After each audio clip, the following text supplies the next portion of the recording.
नमस्कार दोस्तों, मैं आपका होस्ट और दोस्त कपेंद्र दोबारा से बहुत बहुत स्वागत करता हूं आपका के कंपटीशन क्लासेज में। तो जैसा कि आपको पता है कि जेई एडवांस का एग्ज़ाम हो चुका है। जेई एडवांस में जो है पिछली वीडियो में हमने चर्चाएं करी थी कि पेपर का टफनेस लेवल क्या रहा, क्या पेपर का जो है क्राइटेरिया रहा, क्या शेड्यूल रहा था। उन सभी जो मुद्दे थे उनके बारे में हम पिछली वीडियो में डिस्कशन कर चुके हैं। तो जैसा कि आप सभी जानते हैं कि जब पेपर हो जाता है तो पेपर होने के तुरंत बाद सभी बच्चों के मन में एक जिज्ञासा होती है कि सर एक बार कट ऑफ बता दीजिए, कट ऑफ क्या रहेगी, किस कट ऑफ पर, किस मार्किंग पर हम अपने आप को जो है एक तरह से सिक्योर समझ सकते हैं, कितने हमारे नंबर आए तो हम कह सकते हैं कि हमें एक अच्छा कॉलेज मिल जाएगा, एक आईआईटी में हमारा एडमिशन हो जाएगा। हमारे ड्रीम कॉलेज होते हैं सभी बच्चों के आईआईटी जाना। तो उसी कड़ी को आगे बढ़ाते हुए मैं आपके सामने दोबारा से जो है यहाँ पे आया हूँ कि सभी चीज़ें बताने की भाई कट ऑफ क्या रहेगी, क्या नहीं रहेगी, इस चीज़ के बारे में हम इस वीडियो में पूरी तरह से डिस्कशन करेंगे।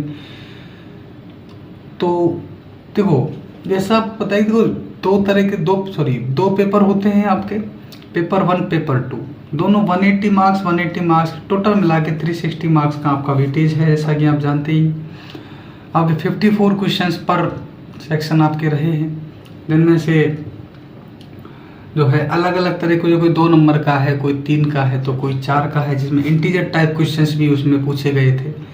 उसमें आपके नेगेटिव मार्किंग नहीं होती है, जैसा आप जानते ही। तो इसमें क्या है कि देखो, हर साल आपको पता है कि भाई सीटें लगभग वही 10 से 11 हज़ार आईआईटी में है। लगभग 1.5 लाख बच्चा जो है हर साल बैठता है। जेई मेंस क्लियर करके 1.5 लाख से 2 लाख बच्चा हर बार बैठता है, ठीक है।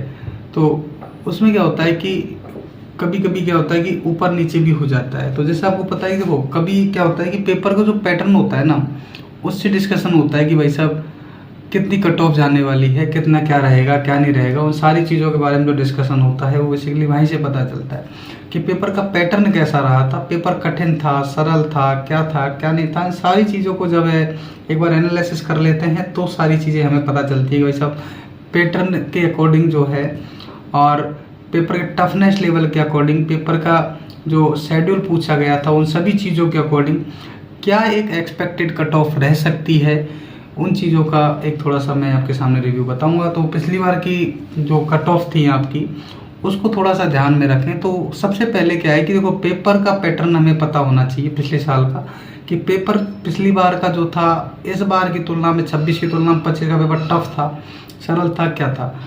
तो जैसा कि आप जो सभी बता रहे थे कि भाई मैथ्स आपको पता है थोड़ी सी इजी थी, फिजिक्स थोड़ी टफ थी, केमिस्ट्री भी थोड़ी हल्की सी टफ थी। तो ओवरऑल देखा जाए तो जैसे 20 अगर मार्किंग दी जाए पिछले बार के पेपर को, तो इस बार लगभग हम कह सकते हैं कि जेईई एडवांस के जो दोनों पेपरों को ओवरऑल कह सकते हैं कि 21 रहा, 21 से 22 वो पेपर रहे हैं, ठीक है। तो ये तो जाहिर सी बात है कि भाई पिछली बार की तुलना में हो सकता है थोड़ी सी कट ऑफ डाउन देखने को मिले। ये भी हो सकता है कि कट ऑफ थोड़ी सी फ्लक्चुएट कर जाए, यानी कि देखो 19-20 का फर्क रहता है। ये तो जब फाइनल जब रिजल्ट आ जाता है तभी पता चलता है कि किस कट ऑफ के अकॉर्डिंग, किस मार्किंग के अकॉर्डिंग जो है सिलेक्शन हो रहा है, किस मार्किंग के अकॉर्डिंग सिलेक्शन नहीं हो रहा है, ठीक है।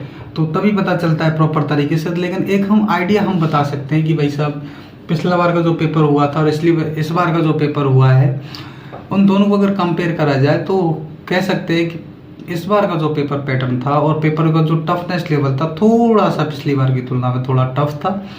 तो यही चीज़ जो है थोड़ा सा हो सकता है कि कट ऑफ में इन चीज़ों की वजह से कट ऑफ में जो है थोड़ा सा डाउनफॉल देखने को मिले। ज़्यादा अंतर नहीं आएगा, जैसा मैं बता रहा हूँ कि भाई जैसे 20 पिछली बार के पेपर को अगर दे दिया जाए तो इस बार का जो पेपर जो था लगभग आपका 21 to 22 के बीच में आपका लाई कर रहा है। तो पिछली बार की एक बार कट ऑफ जो है मैं आपको बता देता हूँ कि देखो, जैसे पिछली बार 25 में जो है आपकी कट ऑफ CRL यानी कि जो common rank list general candidate के लिए जो कट ऑफ गई थी वो आपकी 20.56%, यानी कि आउट ऑफ 360 की बात कर रहा हूँ मैं, दोनों पेपर को मिला के, जिनमें से आपको पर सेक्शन आपको 7 मार्क्स आपको कंपलसरी थे लाना, 7 नंबर आपको लाने ज़रूरी थे, जिनकी टोटल मार्किंग होती है 74। यानी कि फिजिक्स, केमिस्ट्री, मैथमेटिक्स में आपको 7-7 नंबर मिनिमम आपके होने चाहिए अगर आप जनरल कैंडिडेट थे तो। ठीक है, तो आपकी जो है इस बार पिछली बार जो कट ऑफ गई थी वो 74 मार्क्स थी जनरल कैंडिडेट की, जिसमें आपको मिनिमम मार्क्स आपको 7 सिक्योर करने थे, यानी कि 5.83% बनता है 7 360 का।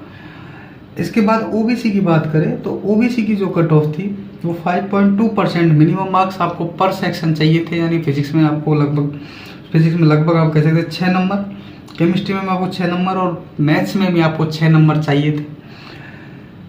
इसके अलावा जो मिनिमम जो एग्रीगेट परसेंटेज में मार्क्स थे वो 18.50%, यानी कि 18.50% आपके मार्क्स, यानी कि 66 कट ऑफ, यानी कि 66 मार्क्स अगर आप ओबीसी कैटेगरी से नॉन क्रीमी लेयर से अगर आप थे तो उन सभी बच्चों का सिलेक्शन हो गया था। फिर बात करते हैं जनरल ईडब्ल्यूएस की। तो ईडब्ल्यूएस की जो पिछली बार की कट ऑफ थी वही आपको मिनिमम मार्क्स आपके जो है 5.25% लाने थे। ठीक है, और जो इसकी जो मार्किंग बनती है 6 नंबर पर सेक्शन आपको चाहिए थे। इसके अलावा 18.50 एग्रीगेट मार्क्स आपको चाहिए थे, जिसकी जो टोटल मार्किंग बनती है यानी 66 ही बनती है, यानी कि ईडब्ल्यूएस की cut off non creamy layer की और साथ ही साथ में ओबीसी नॉन क्रीमी लेयर की जो कट ऑफ थी सेम थी, उसमें कोई अंतर नहीं आया था, यानी कि दोनों को बराबर मार्किंग चाहिए थी। ठीक है, फिर बात करते हैं एससी की कॉमन रैंक लिस्ट की।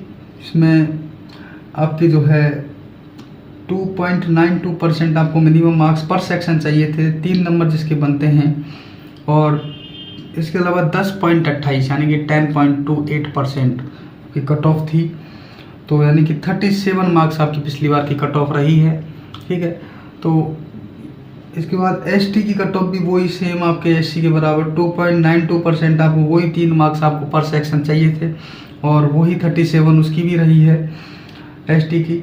कॉमन पीडब्ल्यूडी रैंक की जो कट ऑफ थी वो भी 3 नंबर आपको चाहिए थे।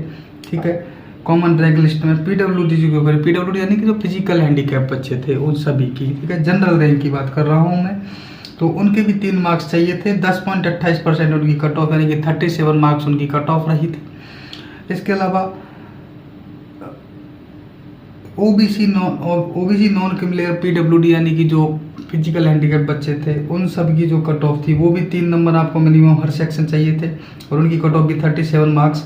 इसी तरह से general EWS, SC, ST, PWD, ठीक है, एससी पीडब्ल्यूडी, एसटी पीडब्ल्यूडी और जनरल ईडब्ल्यूएस पीडब्ल्यूडी, ठीक है, इन सब की जो कट ऑफ थी आपको मिनिमम मार्क्स सबके लिए 3 नंबर चाहिए थे और इनकी जो कट ऑफ रही थी वो 37 मार्क्स रही थी, यानी कि सबको जो है मिनिमम पासिंग मार्क्स आपके पर सेक्शन 3-3 नंबर होने ज़रूरी थे पर सेक्शन, यानी कि फिजिक्स में भी आपके 3 नंबर होने चाहिए थे, केमिस्ट्री में भी 3 नंबर होने चाहिए थे मिनिमम, और मैथ्स में भी 3 नंबर होने चाहिए थे, और ओवर एग्रीगेट मार्क्स जो आपके जो मिनिमम होने चाहिए थे वो 37 होने चाहिए थे, यानी कि ये जो बनता है 360 का 10.28% के अप्रोक्सीमेटली का बनता है। ठीक है, ये आपकी मार्किंग रहती है। इसके अलावा जो अदर कैटेगरी थी उनमें आपकी विडो हो गया और भी काफ़ी सारी जो कैटेगरीज वगैरह, विडो तो नहीं कह सकते बेसिकली, ठीक है, तो ये जो और भी जो बाकी कैटेगरी थी इनमें 1.46%, यानी कि वो जो बनता है मात्र 1 नंबर के अप्रोक्सीमेट, अगर आपके एक सेक्शन में 1 नंबर है तो भी आप पास थे प्रिपरेटरी कैटेगरी से। इसमें आपके 5.14% कट ऑफ गई थी पिछली बार, यानी कि वो बनती है आपकी 18 नंबर, तो 18 नंबर कट ऑफ थी पिछली बार प्रिपरेटरी कैटेगरी की, अदर कैटेगरीज की जो भी इनके अलावा जो भी कैटेगरी रह गई उन सब की। ठीक है, तो ये तो हुआ पिछली साल का जो है एक क्राइटेरिया कि भाई पिछली बार कट ऑफ रही थी जो मैक्सिमम आपके रही थी 74 जनरल की और मिनिमम जो रही थी आपकी वो आपके 18 मार्क्स आपकी कट ऑफ रही है। ठीक है, इसके अलावा अभी सर इस बार जो कट ऑफ है वो क्या होगा कि देखो आप जानते हो हर साल बच्चों का जो है पैटर्न हमेशा चेंज होता रहता है, बच्चों का माइंड भी अपडेट होता रहता है, कुछ कंसेप्ट भी अपडेट होते रहते हैं, जैसा होता है इंटेलिजेंसी जो लेवल है हर साल अलग अलग होते रहते, अलग अलग चेंजेस होते रहते हैं, तो उस वजह से हो सकता है कट ऑफ में थोड़ा सा डाउन थोड़ा सा क्या होता है ज़्यादा अंतर ना आए, ठीक है। तो फिर भी एक बात कर लेते हैं कि भाई आपकी जो बात करें जैसे कि CRL की कॉमन रैंक लिस्ट की, तो कॉमन रैंक लिस्ट में आपकी कट ऑफ जो है 1 से 2 नंबर डाउन जाने के चांसेज हैं। लगभग आपकी पिछली बार 74 कट ऑफ थी, तो इस बार हो सकता है आपको 72 से लेकर 73 के बीच में कट ऑफ देखने को मिले, ठीक है।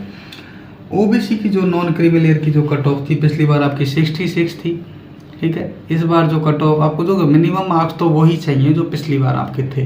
पिछली बार जैसा कि CRL के लिए 7 नंबर चाहिए थे, और इस बार भी आपको वही 7 नंबर चाहिए पास होने के लिए पर सेक्शन। और पिछली बार जो कट ऑफ थी वो 74 थी, तो इस बार हो सकता है 1-2 नंबर ज़्यादा डाउन हो जाएगी, ठीक है। हाँ, लगभग आपके 72 से लेकर 73 के बीच में आपकी कट ऑफ आपको देखने को मिलेगी कॉमन रैंक लिस्ट में। उसके बाद OBC NCL की जो कट ऑफ पिछली बार थी वो लगभग आपके 66 मार्क्स थी, मिनिमम मार्क्स आपके 6 थे, तो मिनिमम मार्क्स तो वही रहेंगे, ठीक है। और जो कट ऑफ थी 66 उससे हो सकता है 1-2 नंबर डाउन हो, यानी कि 65 के बीच में, और 66 65 या हो सकता है 65 आपकी कट ऑफ आपको देखने को मिल सकती है। जनरल EWS की बात करें तो वही 6 नंबर आपको चाहिए थे पास होने के लिए पर सेक्शन। वो भी कट ऑफ भी आपकी 66 ही गई थी, तो वो भी आपके OBC के बराबर ही जाएगी, 65 से लेकर 66 के बीच ही रहेगी। SC की जो कॉमन रैंक लिस्ट की बात करें तो उसके लिए आपको 3 नंबर मिनिमम चाहिए थे, और 37 कट ऑफ थी, तो हो सकता है SC और ST कट ऑफ थोड़ी सी डाउन होने को आपको मिल सकती है। लगभग 37 थी पिछली बार, तो इस बार जो है आपके लगभग 34 से लेके 33 भी जा सकती है। 33 से लेके 35 के बीच में हम एक आइडिया लगा सकते हैं वहाँ की कट ऑफ रहेगी। सेम ST की भी वही 33 से लेके 35 के बीच में रहने वाली है कट ऑफ। इसके अलावा कॉमन PWD रैंक, यानी कि जो PWD है कॉमन रैंक लिस्ट का, उसमें जो है आपकी जनरल की कट ऑफ जो है वही 3 नंबर आपको चाहिए थे पास होने के लिए। इस बार भी 3 नंबर ही चाहिए, लेकिन पिछली बार जो कट ऑफ थी वही 37 मार्क्स थी, तो वो भी लगभग कह सकते हैं कि 33 से लेकर 35 के बीच आपको देखने को मिलेगी। हो सकता है 34 देखने को मिल जाए। OBC के लिए भी वही आपके सेम जैसे कि PWD जनरल के लिए देखने को मिल रही थी, वही आपके 36 नंबर गई थी पिछली बार। इस बार भी लगभग वही आपके 2-3 नंबर का थोड़े डाउनफॉल आपको देखने को मिलेगा, यानी कि 33 से लेके 35 के बीच आपको देखने को मिलेगी। जनरल EWS की पिछली बार कट ऑफ 37 थी, तो उसकी भी आपको वही 33 से लेके 35 के बीच देखने को मिलने वाली है।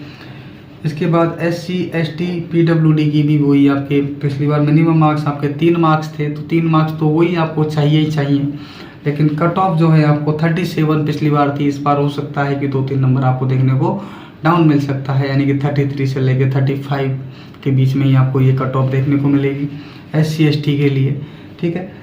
इसके अलावा बाकी जो कैटेगरीज रह गई उसके लिए 1 नंबर आपको चाहिए था, तो वही 1 नंबर तो इस बार भी चाहिए पास होने के लिए, लेकिन जो पिछली बार कट ऑफ थी वो 18 नंबर थी। तो कह सकते हैं कि इस बार जो कट ऑफ है थोड़ी सी 1-2 नंबर ज़्यादा देखने को कम देखने को मिल सकती है, जिसमें आपके लगभग 16 नंबर या आपके 17 नंबर आपको देखने को मिलेगी।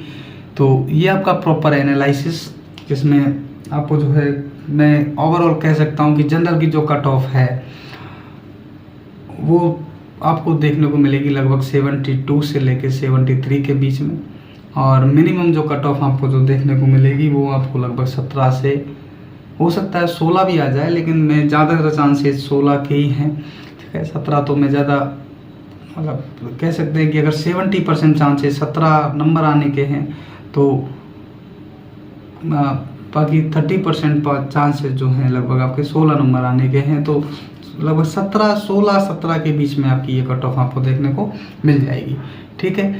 तो ये कट ऑफ का नॉर्मल सा विश्लेषण था, इसमें आपको जो है यही आपको कट ऑफ देखने को मिलेगी। बाकी जो डिस्कशंस हैं वो आपको पता ही है कि जैसा कि रिजल्ट आ जाता है तभी पता चलता है बाकी चीज़ों के बारे में, तो इन चीज़ों के बारे में जो है ज़्यादा डिस्कशन करने का कोई मतलब भी नहीं होता है, ठीक है।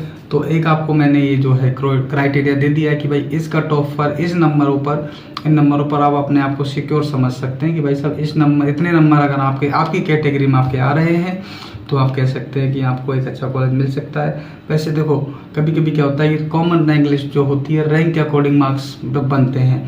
जैसे आपको पता है IIT बॉम्बे का फिलहाल हाँ 1 से लेके 60 तक जो है सिलेक्शन होते हैं। तो कभी कभी क्या होता है फ्लैक्चुएट भी कर जाता है, 1-2 रैंक ऊपर नीचे भी होती है ना, तो भी चल जाता है। तो ये तो आपका एक नॉर्मल आइडिया ही है कि भाई इतने अगर आपके नंबर हैं तो आप कह सकते हो कि आपको एक अच्छी कॉलेज मिल सकती है, बढ़िया आप IIT में जा सकते हो, IIT का ड्रीम आपका पूरा हो सकता है। ठीक है, तो यही आपको कट ऑफ अंततः देखने को मिलेगी। तो बाकी जो डिस्कशंस हैं वो बेसिकली हम, जैसा वीडियो आपको पता ही लंबा हो रहा है थोड़ा सा, तो थोड़ा बोरिंग भी हो जाता है। ठीक है, तो इसको भी यहीं पे क्लोज करते हैं। बाकी का जो डिस्कशन है, जो भी चीज़ें रहेंगी वो तो एक बार आपको जो है दोबारा से एक नई वीडियो में बना दूंगा, और फिर दोबारा से आपसे मिलते हैं। तब तक के लिए धन्यवाद, thank you very much. Ram Ram सा खम्बा खड़ी, जय श्री राम, राधे राधे।